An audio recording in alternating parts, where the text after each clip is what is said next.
Hi everyone, this is Mish Schneider, Chief Strategist from MarketGauge.com, coming to you at the end of the day, April 2nd in the U.S. And also, as you can see on your screen, I'm using the CMC charting platform, which means I was able to put in moving averages, but not our indicators that I've shown you with real motion. And that is something I can talk about in terms of momentum.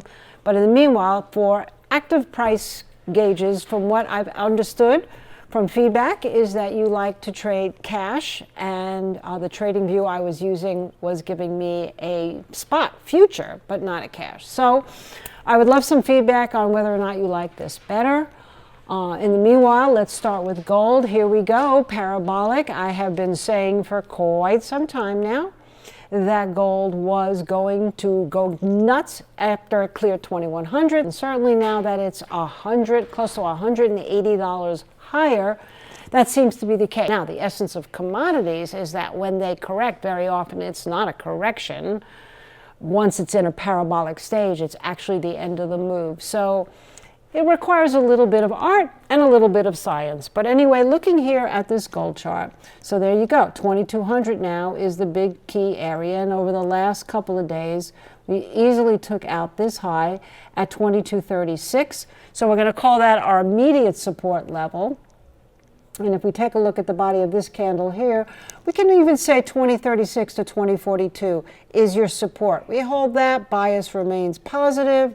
We break that, maybe we need to have another test down closer to that 2200, maybe even a little lower, around 2180. Where are we going to go from here? Of course, that's anybody's guess. We are on new high territory. Again, just think cocoa. If anybody would have guessed that it would have traded over 10,000, people would have said, you're nuts. So we don't know. Could this go to 2,400? Absolutely. Could it go to 2,800? Absolutely. Could it go to 3,000? Well, yes, absolutely. Now, I happen to be on Charles Payne's show in America, Fox Business, and I mentioned coffee futures. And right now, this is what you're looking at is one sort of coffee. If you take a look here at this coffee, the Robusta, it's already off the charts. So that tells me that we're starting to see some kind of issues with the coffee crops. If we go to the highest closing price that we had right here, that highest closing price was at 203.60. It's trading right now or closed at 199.68. So that's another $4 from here. If it goes up another $4 from here, particularly on a closing basis, then that has to tell you that we're in for some big move. How big of a move? Well, essentially, maybe we're seeing something like 220 before we take a break.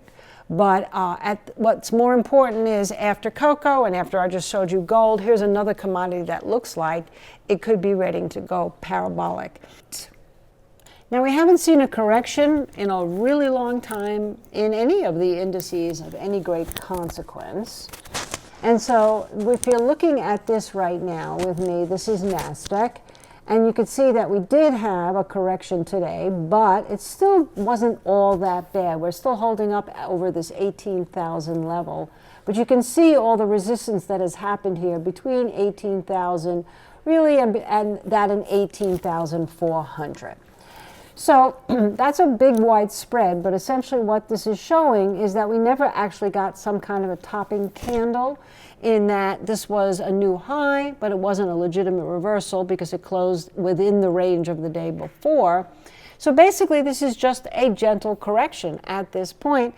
And Nasdaq closed down today probably not quite as good as the SPY. That was down only 0.6%. This was down 0.8%. But we're getting into earnings season soon. Obviously, yields have gone up, and that's been a factor. The dollar came off its highs, but still has been stronger. And again, just basic fear of higher for longer, the economy doing better than anyone thought. Will that mean that the rates go higher still? And of course, a market that's been counting on rate cuts. That's what you're seeing here today, is some kind of at least selling. And we know that institutions have been selling into this rally, and in fact, some of them actually short.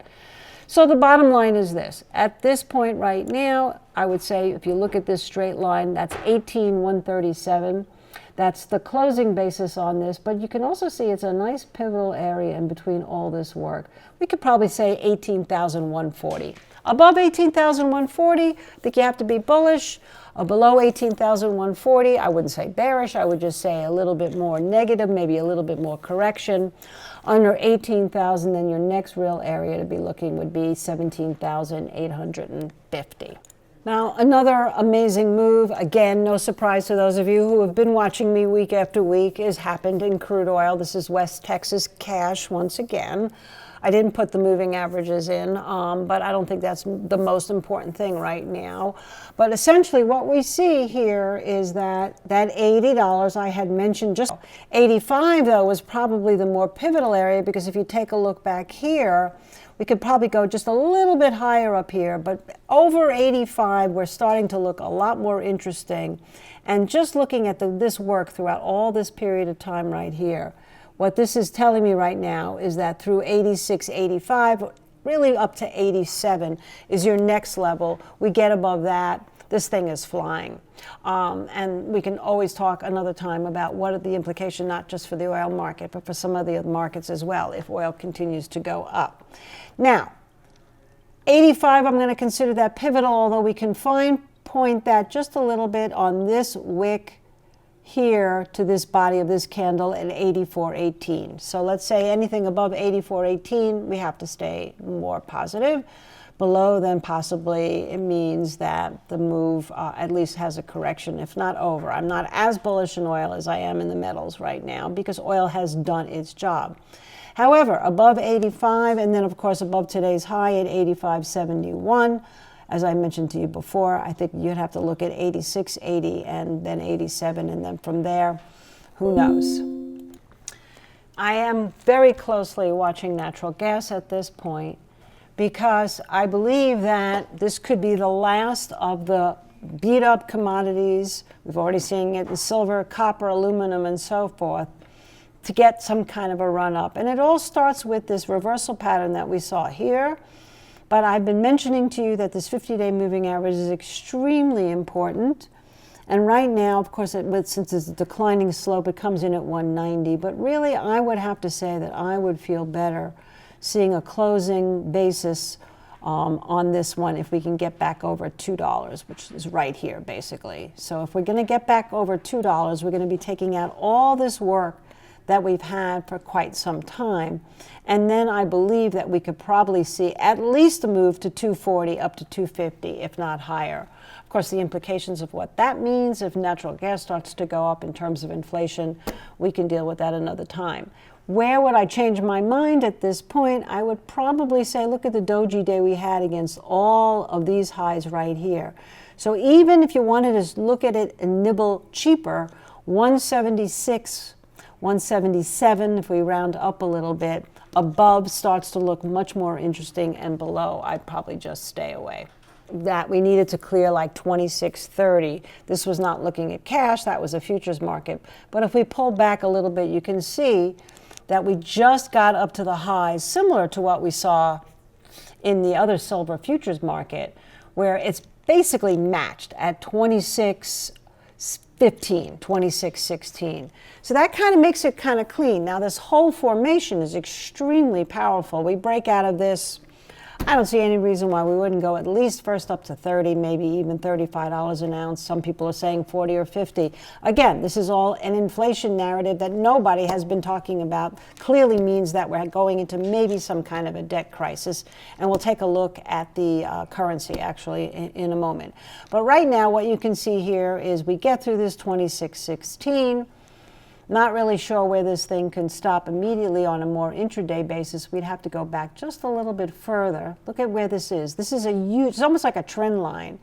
Then I would say your next area would be up at 26.80, 26.90. That's where I'd be looking for immediately. And of course, we get through there, we keep going. Where would I change my mind on this? I think at this point right now, if we wound up really breaking down under 25.60, 25.50, then I would say maybe this just ran into resistance and isn't going any further. By the way, we finally had a golden cross here that you can see where the 50 crosses above the 200. Of course, the price is pretty far, but the silver is back indeed in a bullish phase. Show you, since we've been tracking the USD to JPY, and once again, since I talked to you last week, it really hasn't done all that much. We got obviously through that 150 level, that was the key. But we're kind of holding steady here between 151.40 and 151.60, which of course goes back to this high right here. So basically what we have to say right now is if we can get through, and let's see where the high is right here. Well, this one is even higher at 151.95. But if we can get and hold above 151.60, it's possible the dollar goes a little bit higher from there. And of course, we have to look back in time. It's been a minute since we've been here, but you can see how much work there is at that 151.60. So that is your pivotal area. Above, bullish dollar; below, maybe the yen finally catches a little bit of a break. We have been watching the Swiss franc, which just made a new low again today against the dollar, but yet also waiting for that some kind of reversal pattern, which I would be sure to show you when it happens. Okay, that's it for now. Thanks so much for watching. Hope you have a great day. Take care.